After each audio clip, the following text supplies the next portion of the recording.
Ladies and gentlemen, D00gs.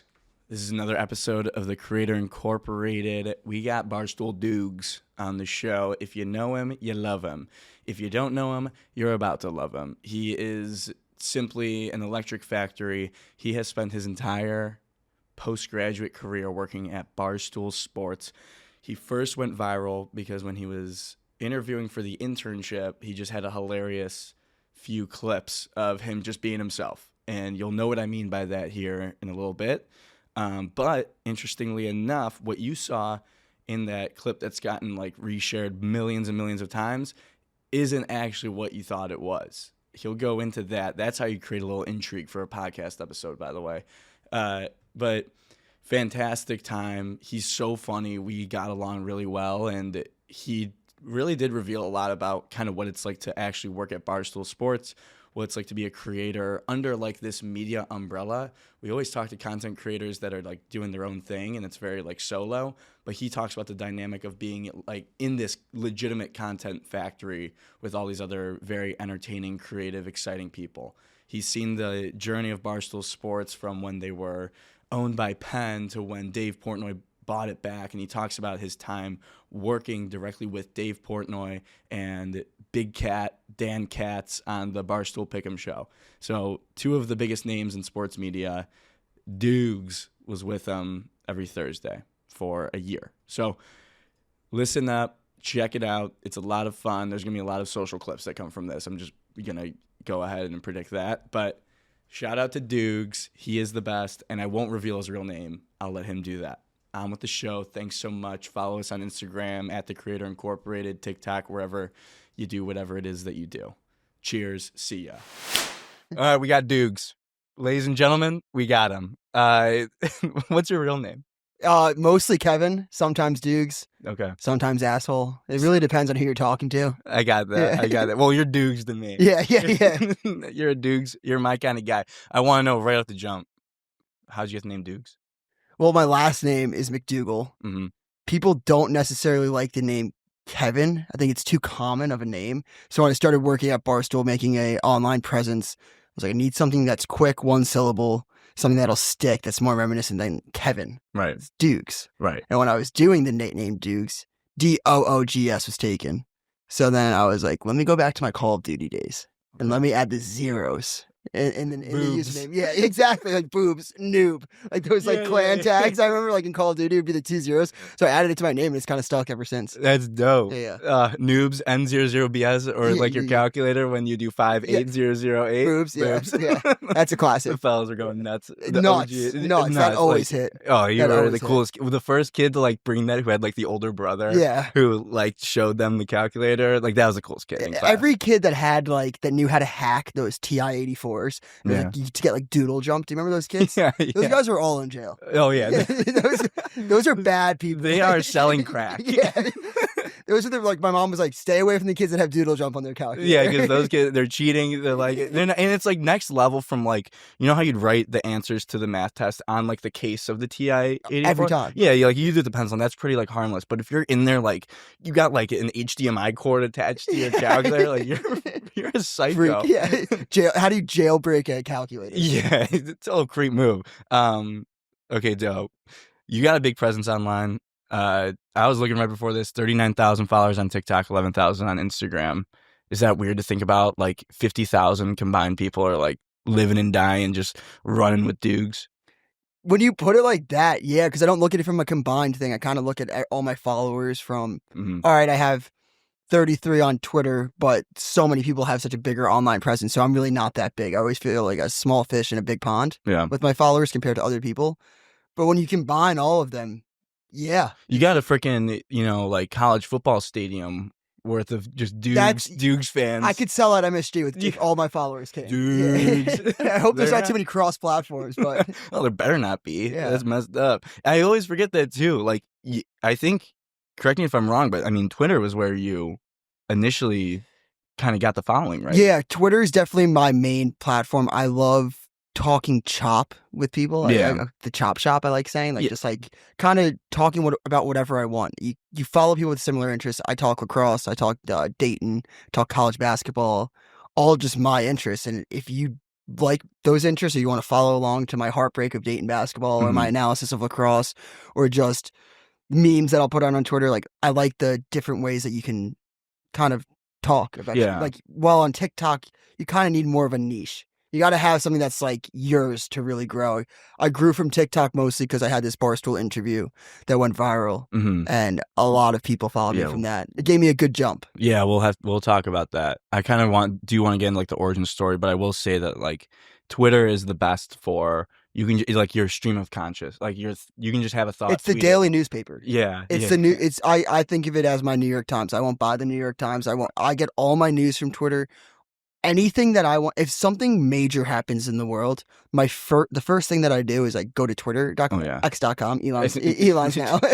Elon, thank you. Yeah, thank you, Elon. But I go to Elon's Twitter and I just look up and I get so many people's different point of views on something that happened, whether it was the unfortunate like DC plane crash. Like before I even looked up anything on television, I was like, what happened? Twitter. Yeah, it is like the open source, like internet. All right, let's get into the origin story. So everyone, I feel like you probably get this question every single time you meet someone, but like talk about your early days, your presence online and how that got you to like the internship, the viral video, all that. So I guess when I first decided, I was abroad in Rome and I decided to myself, I was like, I'm going to do blogging and podcasting. I was the first white guy to ever think like I'm gonna talk on 2018. Okay. I was in Rome and I was like so hungover in econ class and I was like I hate this fucking professor. I was like I'm sweating my balls off in this class. I was like I have to do something else. So that's when I decided to do podcasting and blogging, and I would blog for legitimately 10 people. I would do a podcast. It was a lacrosse podcast because this lacrosse league formed the same year I decided to do it. So I was like, you know what? Let me go in early. If people listen to my lacrosse takes, maybe they'll trust my college football takes. Maybe they'll trust my NFL takes. So that was my whole thought process. I was blogging and podcasting for legitimately 10 people. And then I started helping out with the Barstool Dayton page. Yep. They needed some help with growing the gambling pages, and I'm a horrifically bad gambler. That's a good thing. Yes. That's a good thing. Yeah. Listen, the only way you lose is if you quit. I mean, nobody needs to talk. So I was like, oh, you need a bad gambler? I'm all in. Helped out with the social pages.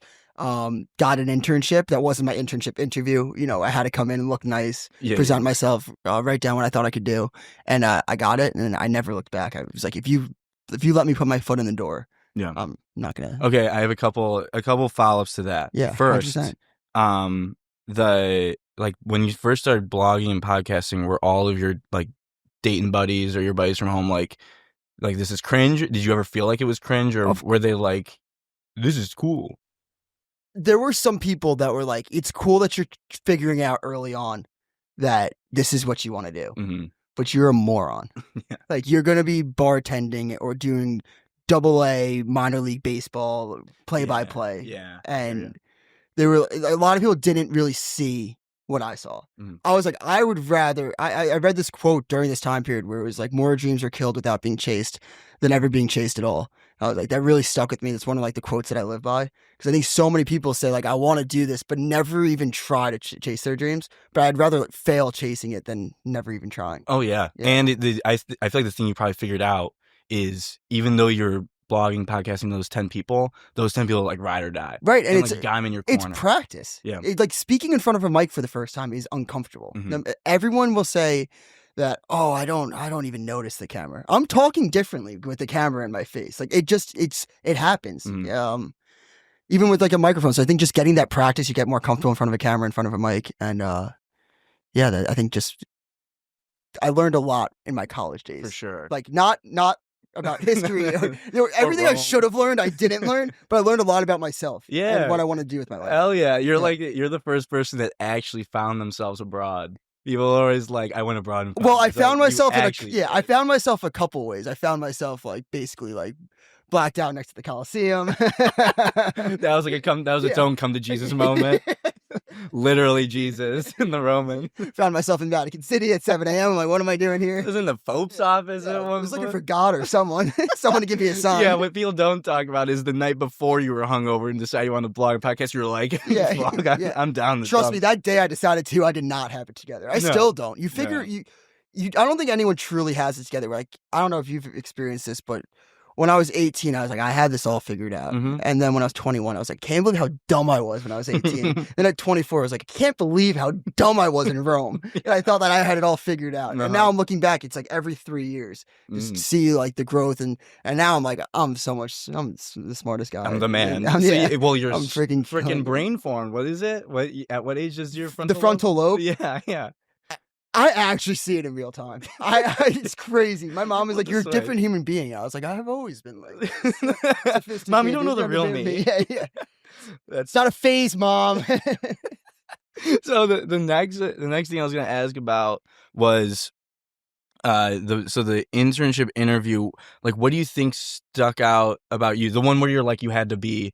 Where you're like, not the one that you went viral for, the one that like actually got you the job. What do you think stuck out when you're going through that process? That I would say probably the amount of caffeine that I was on that day. I definitely was like, I got all these ideas. But then he's like, all right, chill out. Like, we like you to begin with. Like, we're probably going to, like, I kind of knew going in that I could only lose the internship opportunity. Because you're doing the Barstool date and stuff. And I was doing so much for the actual Barstool gambling account. I was almost working for free for about 6 months. For sure. Just helping out with the page, finding out new things, new trends, new stats for the whole group. So they're like, we need to hire this guy. Yeah.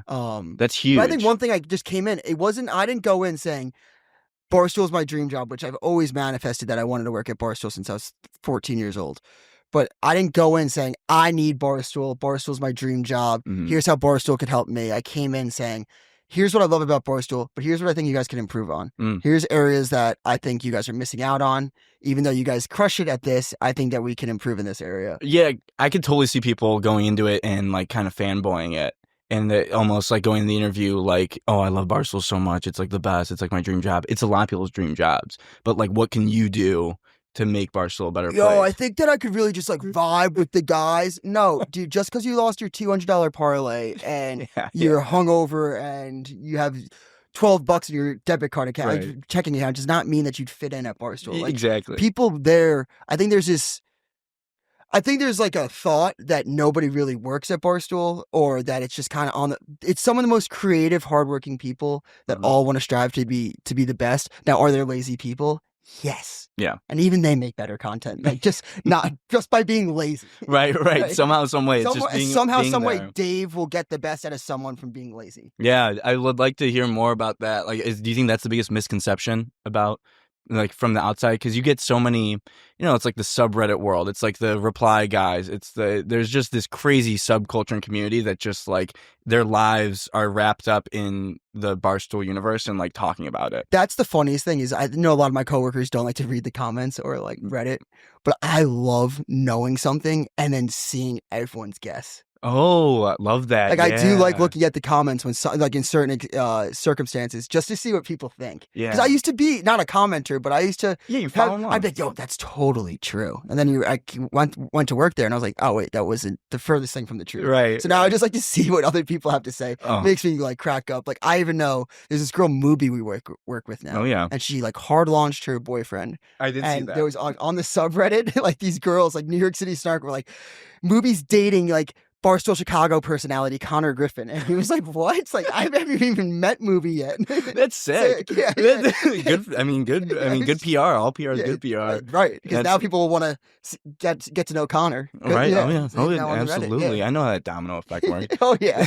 Wait. That's pretty wild. Because you see it from afar, and I wonder too. Like, you read the comments. Did it take you a while, or was there ever a point where like the comments affected you, like negative stuff, like hate stuff, especially when people are like, I'd like to think I'd have thick skin, but if someone was like that whole period where people were like, nobody in the New York office works. Yeah, I think that's such a like that is always fascinating to me. It's just the dynamic changed. Mm-hmm. Everybody works, I would say, even harder than they did before because they know how many more eyes are on them or what. It's hard to change public perception. Of course. That's probably the hardest thing for the New York office right now, I'd say. But for me with comments, I also like this quote. It's like, I used to say, it hurt me more when I was getting blogging and podcasting and I'd see people unfollow me. Oh, yeah. I was like, I grew up and I was like, okay, fuck you. Mm-hmm. Now I'm going to prove to you that like, I'm going to go get the job that I want or work so hard to prove people wrong. when it's people I don't know, I do not care. Mm-hmm. I like to say, like, there's no chance that person hates me more than I hate myself. Like that's the best you got. Like, yeah. I was like, that ain't even anything. That's like the best strategy for like, sometimes if you know, on my TikTok where I have 550 followers. You got a hater yet? I've got the first hater is so good. I don't have a consistent hater, but I have some people that they do the thing where like, you know, like get out of New York. Like you're not actually a New Yorker. Go back to Connecticut. I'm like, I'm not from Connecticut, but Connecticut sounds sick. That's a sick compliment. Yeah, I know. Yeah. So I like the best strategy is like replying to them and being like, yeah, I definitely won't think about this for the rest of the night and let it ruin my entire week. Like you got to come at them and be like, and just totally neutralize what they're saying. I go back at commenters all the time. You're like, you're an idiot. Yeah. No, you're an idiot. Yeah, that's the one. Like that one, I have to stop replying to.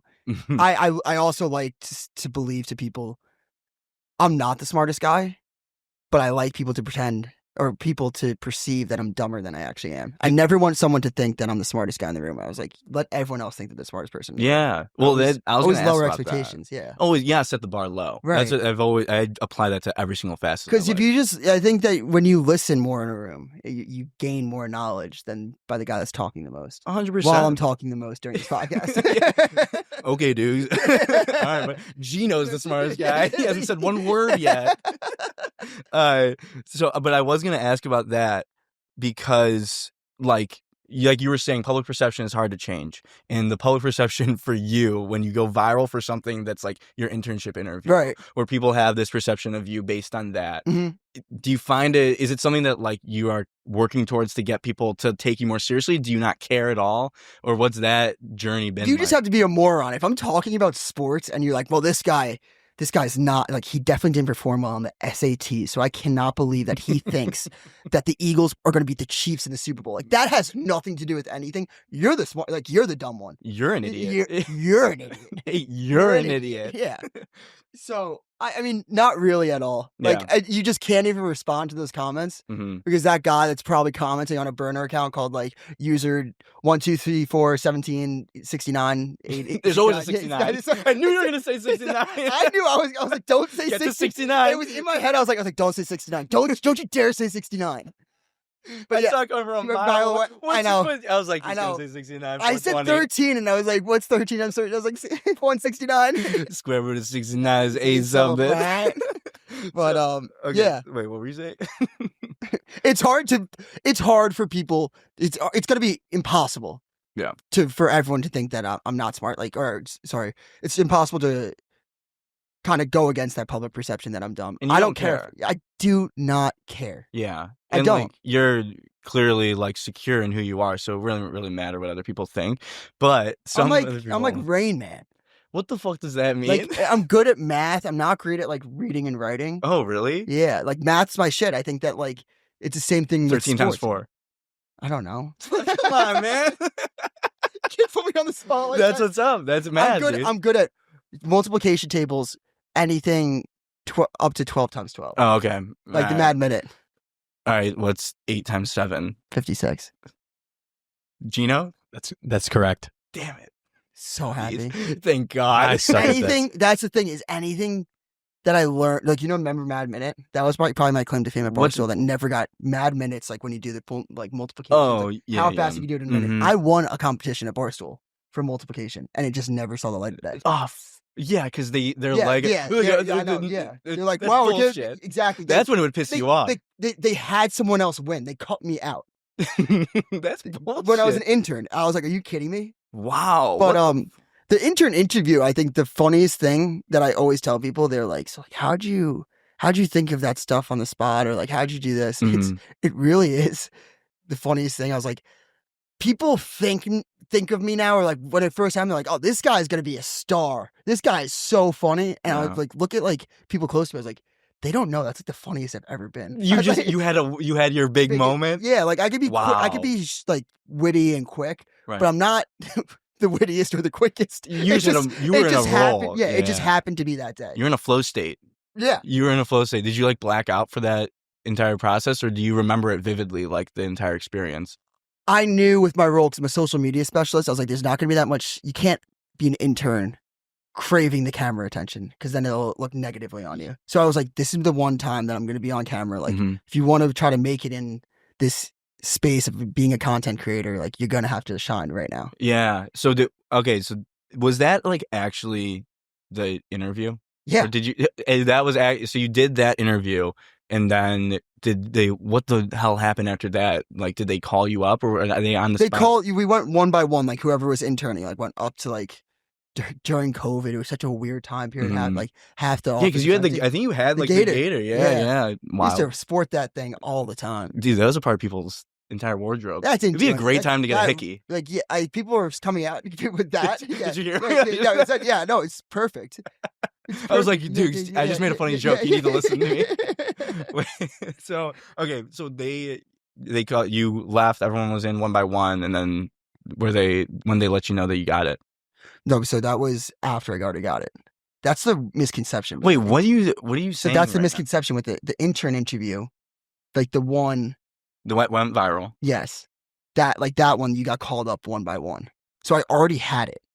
Like I already had the internship. So it wasn't like the last. Oh shit! That's a misconception. So that's why you're like, this is gonna be my one time when I'm actually on camera. Yes, because this is like the thing. The intern interview with like, his name's Gas. Like he's like the social media head of social media. Yep. Like that one was like I came in like with the suit. Yeah, you had to be like this is what I can bring. This is what I grew this account by 250% for sure. All that. Yeah. Okay, that's sick. Right. So you already had it, so you had nothing to lose. Yes, that's why you were in a flow state. Wait, how long after when you found out that you got it? And then was it like your first day in the office? Yeah, so I found out like January that I got it.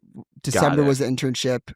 Went into the office in July. Got it. And then you filmed the interview. Yeah. Okay. Like probably like the second week. That's dope. Okay, switching gears, I want to talk about this because you spent, I believe, one season on the Pick'em podcast? Yeah. So the Pick'em podcast is like, obviously I've been following Barstool for a long time, and that's one of like my favorite things. It's one of my favorite things. Yeah. Too. So I want to talk about that. Like, what was it like you're working directly with, Dave, Big Cat, Rico Bosco, the whole crew. The Chappaquiddick video is awesome. Yeah.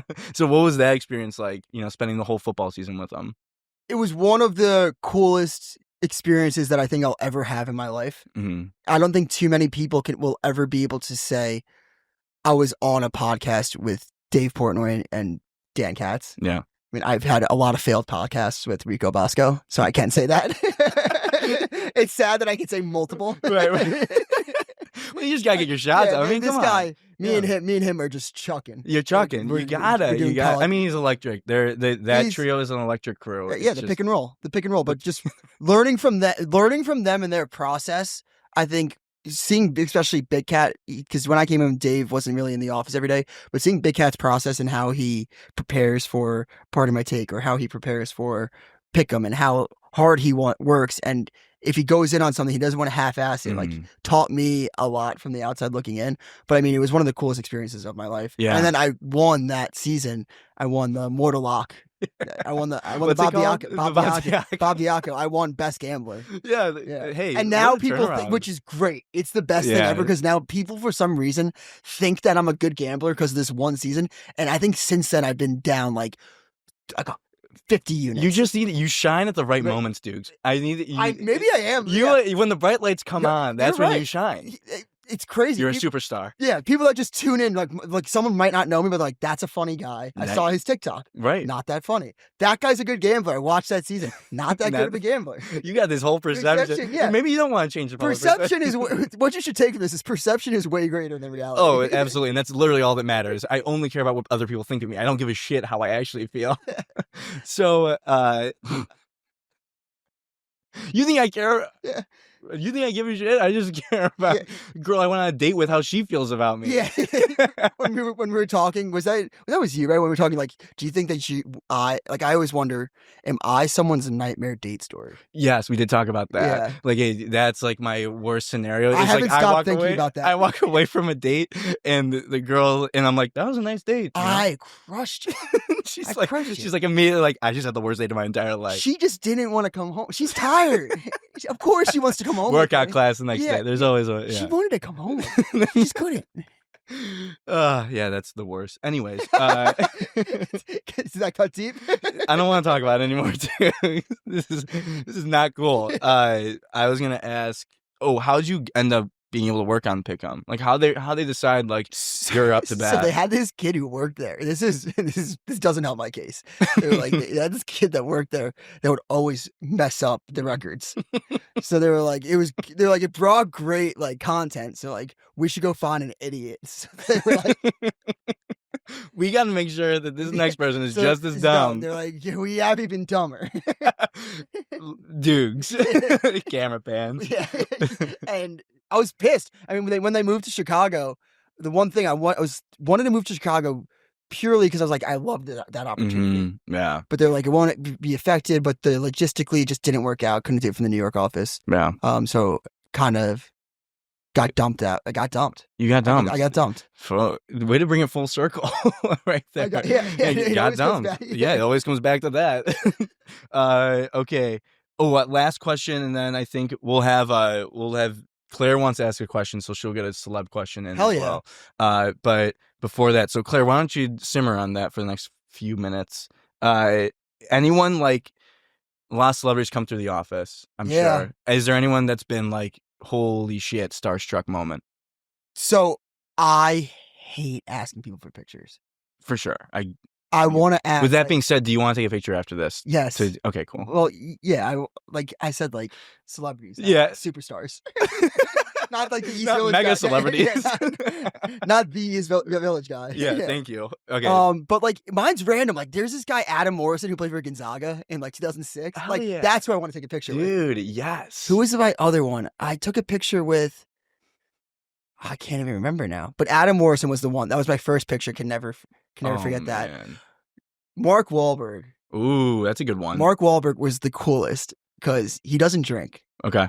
And I was walking out of work during the COVID summer with like 4 12-packs of Hot Noons. And Mark Wahlberg was like, where are you going? I was like, where am I going? I go, where are we going? Oh, dudes, that's a good line. I know. Another bright light moment. And then we get in the elevator. He's like, I don't drink. And I was like, oh, fuck. Oh, shit. But how cool would it be if he did drink? I know. And he's like, all right, we're with you, brother. He'd have nothing to say. I know. He'd have nothing to say. But then he made me feel like an asshole. But he didn't actually. It was he kind didn't of actually. Mark, don't take that personally, Marky. Bergie. But yeah, that was pretty cool. Dope. Yeah, there's a lot of really cool people that walk. Yeah, dude, walk through. It's awesome. I mean, that is wild. I feel like, do you get used to it? Did you ever end up getting used to it, or is it still like, oh shit, like that person's famous? Yeah, I would say the one that I was like, holy shit, like I was like, why are they here? Michael B. Jordan. His aura in the office. Oh. Like I didn't know what aura was until I saw this guy walk through. I was like, holy shit, that jawline. And then when sculpted, and every single girl. Oh, it's game over. Yeah, every girl was like walking by the glass room where they were recording. Like they That's now won't announce guests at Barstool because of Michael B. Jordan. Oh. Because of how many people were walking around trying to see him. Everyone's in the office that day. Right. Everyone's like there early. They're getting there to get a glimpse of MBJ. Just know about that, by the way. It's a good one. All right, Claire, you're up to bat. So we'll have Claire with a celebrity question. She's walking over to the mic and she's gonna start talking here in a few seconds. Claire is a senior at UNC Chapel Hill. So Chapel Bill. Hi, dudes. Hey. Okay. This is actually a question. I was gonna ask you like a joke question, but You can also ask that. I have to. I want all right.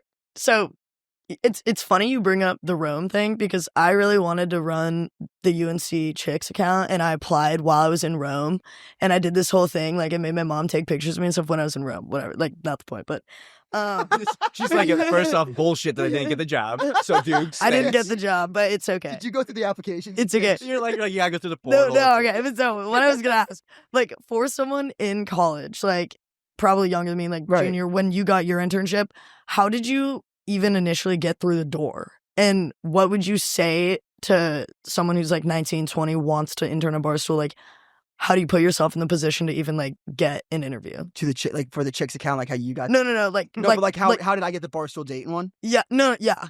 Exactly. So this is funny, is I legitimately people don't realize I legitimately looked up how to get a job at Barstool Sports. And they're like, go through the Viceroy program. So I was like, okay, so run the Barstool Dayton account. I was going into my senior year, which they rarely give the account over to a senior. Right. And I DM'd the kid because I kind of knew him, and he's like, hey, sorry, spot's already filled for next year. And I was like, oh, cool. And I was like, I emailed the Viceroy account. And I was like, hey, my name's Kevin McDougal. I really want to run the Barstool Dayton account next year, but the guy said I couldn't. Here's my qualifications. And it was like, bullshit stuff. Like, I know how to do Adobe. I know how to do, and then I was like, I'm a podcaster, I blog, and I had all these credentials, and they were like, okay, this guy has got to be on the account in like some way, shape, or form. So I got negged originally. Right. And it was really me following up and kind of squeezing my way in. And I tell everybody that. I mean, if you want to work for the account, obviously try to DM the college account that you're working for, but also don't be afraid just to like send an email. See, like, look up on LinkedIn, see who helps out with the Viceroy program. Send them a LinkedIn message, like, I want to work out on this account. I always think just asking directly never hurts. We all see our DMs. Mm-hmm. Everybody, like, unless you're like Dave, and I'm sure he sees it. Like, I see the DMs. Like, sometimes, like, I'm like, I can't respond to. Not like I get. The dudes' DMs are an absolute battlefield. Like, I'm like, I can only answer so many. Right. How do you get a job at Barstool? Yeah. Okay, I get. And if you respond to one, you have to respond to every. And I was like, I remember like when I first started, I was like, I remember like DMing people and they wouldn't respond to me. I was like, I'm gonna respond to everybody the exact process. Yeah. And it took me like a month, and I was like, fuck this. I was like, I get it now. Now I'm seeing why I got negged. I understand it now. That's awesome. All right, good question, Claire. Great Everyone question. clap it up for Claire. So what was the joking question? Oh yeah, what was the joke question? You actually like kind of funneled into it. I really want to know what it's like working for Dave Portnoy. That's not even a joke. No. Don't. Hey. He honestly the coolest guy I've ever met, and I'm not just saying that because he pays me. Okay. He's like, I always appreciate somebody though that's like authentic. I like someone that'll tell me exactly how it is. Mm-hmm. And we've ran into scenarios with him. Like I knew working like when I was younger, growing up, I was like, you can't go up against Dave. And I got suspended my first year at Barstool for posting a TikTok on the Barstool gambling account, basically being like, if you had a bad week gambling, don't worry, it's only money, and everybody dies eventually, so who really cares? Which were 2 shirts that we sold. So that's what I made to like promote the merch. Wasn't great because of the pen company. Yeah. Regulation. Yeah, and Dave got pissed, I understandably so, and he was like, "You're like, I thought I was gonna get fired," and I walked in and I was just like, "Yeah, I don't know, like, I'm not that smart," like, and I just like let him be like, he came in ripping me apart. I was like, I'm not that smart. I'm sorry. Like, I fucked up. Like, I knew exactly. It was almost like I was studying for a test for 10 years. Like, I know I'm going to get yelled at by this man. Mm-hmm. And I knew exactly how to handle it. Yeah, absolutely. You're authentic. Yeah. You were just like honest. Yeah. I just like when he's like, you fucked up. Like, I like being told, like, directly to my face, like, what's the matter? And I mean, I don't know, but I imagine it's like, you got to let him just get it. You got to let him just do his thing and pummel you. Get it. Yeah. He's got to get his shots in. He's got to get his shots in. He's got to let loose a little bit, get some jabs, and you just got to be like, you just got to take it, and you just can't, like, it's, if you're playing for a coach that's like, they rip into you, they got your best interest in mind, but they tell you how it is, you're not going to be like, oh, sorry, coach, I thought that maybe that, like, give me an excuse. Like, that's not going to work. He's also not for everybody because he won't tell you what to do. Like, he's direct with what he thinks, like, is good or not good, or direct with you if he thinks you're a good content creator or not, or if you're good on camera, if you're not. But he won't tell you ever, like, you should do this. Right. You're good at this. Yeah. He gives everyone at Barstool, like, he never told me you could go do lacrosse podcast. Mm-hmm. I just did it. Yeah. Right. And it's not like, you can't create TikToks. I just did it. Is that the expectation when you're like hired at Barstool? Like, how does that work? We were all wondering about it. There is no lead. You can come in, you could sit down for a year and you could do nothing and get a paycheck for a year.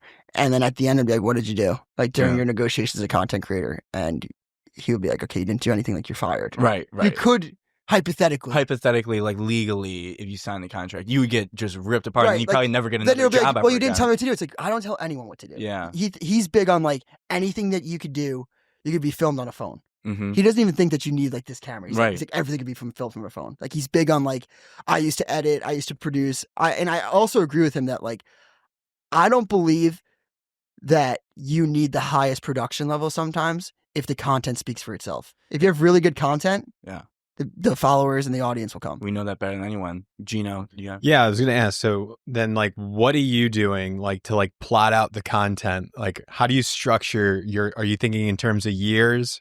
Are you thinking in terms of quarters, like goals? How do you kind of like structure what you're gonna get out of this and what you're gonna put into it? I think that everyone has. You have to have. I think you focus on today, and then tomorrow will kind of figure itself out. Like when I'm thinking about the year, I write down yearly goals for what do I want to reach milestone wise on my personal accounts. What's like, so one of them was like, I want to get on YouTube and start vlogging.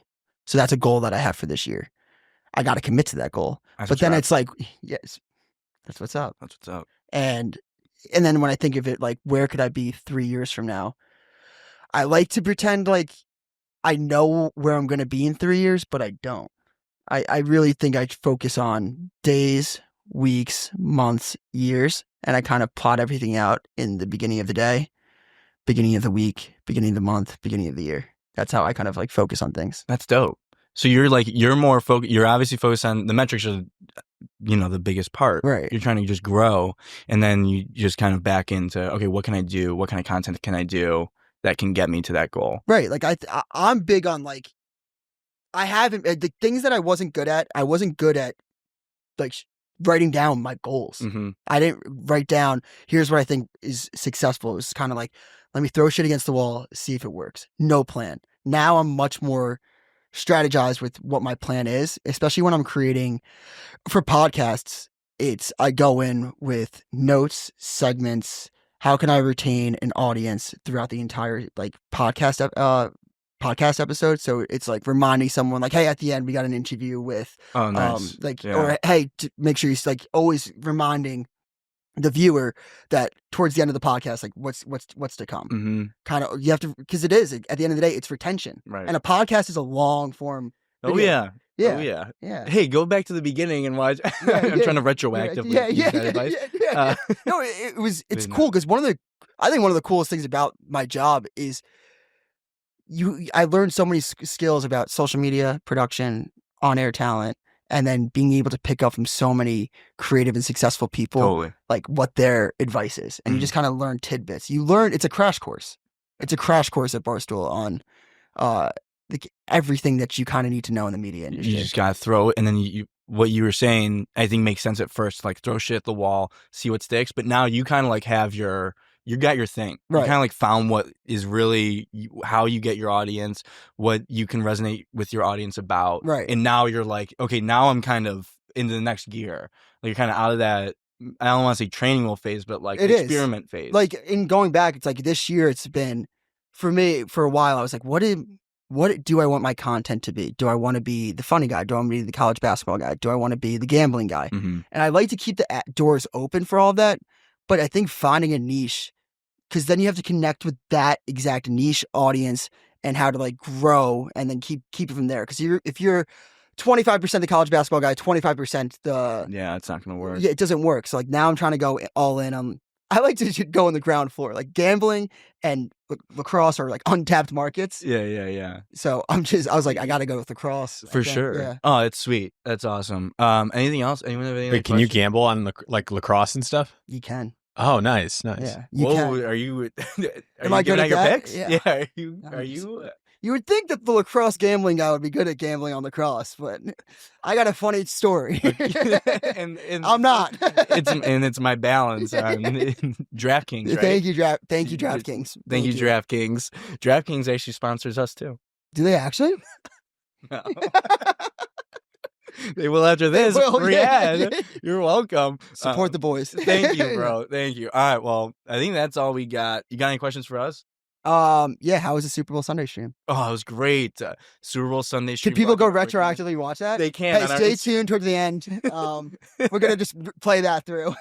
In 5 minutes, D00gs is gonna D00gs is gonna do a handstand in 5 minutes if you stick around. No, it was great, man. We were the Instagram live, that being on live on camera for an hour straight was like an exhilarating experience. It was a good time. Like it reminds you, obviously, you know, I feel like Barstool was so early to the game on like the live stream stuff. Yeah. Like watching people watch a game was it's such like a weird concept. It's such a weird concept.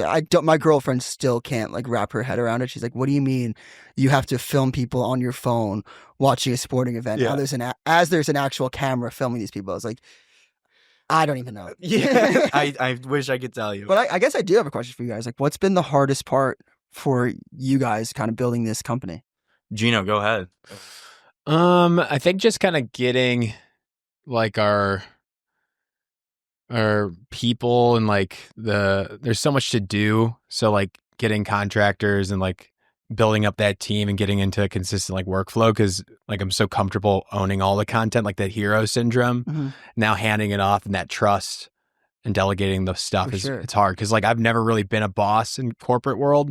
I've only been like just an employee, so now I'm learning those emotional skills, delegating that out, so that's been kind of tough for me. Yeah, it's by far the biggest challenge. Is like you have to figure out what is stuff that you can hand off to other people so that you can free up time for yourself to focus on doing like new content, new stuff, new ideas. Because if it was just me and Gino just keeping things afloat, that's a full-time job just to like do the stuff that we were doing before. But if you want to keep evolving, if you want to like create new podcasts, if you want to do new segments, if you want to do new content, and especially like series content, it requires the trust that like all of the business as usual stuff, like producing the podcast and just posting and publishing, like that's taken care of. So that's been the hardest part. But I feel like we just are going on the fly. You just figure it out as we go. That's the best way to. There's no other way to learn. There's no other way. There's no other way to learn. We're gonna screw up. We've screwed up so many times. We mess up all the time. You will still. Yeah, and I will never stop. And I think that like the one thing that I'll leave on is you have to fail so many times. Like you should not be ever afraid of failing. Mm-hmm. And I think that Twitter is the best example for me. The amount of not funny tweets that I put out per week is disgusting. But I'll always have one that's way worth it. Yeah. And I'm like, oh, they'll see that one now. For sure. Yeah, you gotta get your shots up. That's just the content industry. Like you have to be afraid to miss. Because like even like comedians, like they go to open mics and they try to test out their jokes and they'll fail so much, but they see what works, what doesn't. And I just think that once you get over the hump of being like, I'm okay to put myself out there and flop. Yeah. Then you'll be okay. Yeah. I love it. Thanks so much, D00gs. Appreciate it. Thanks for stopping by. It's been a freaking blast. Right. Right.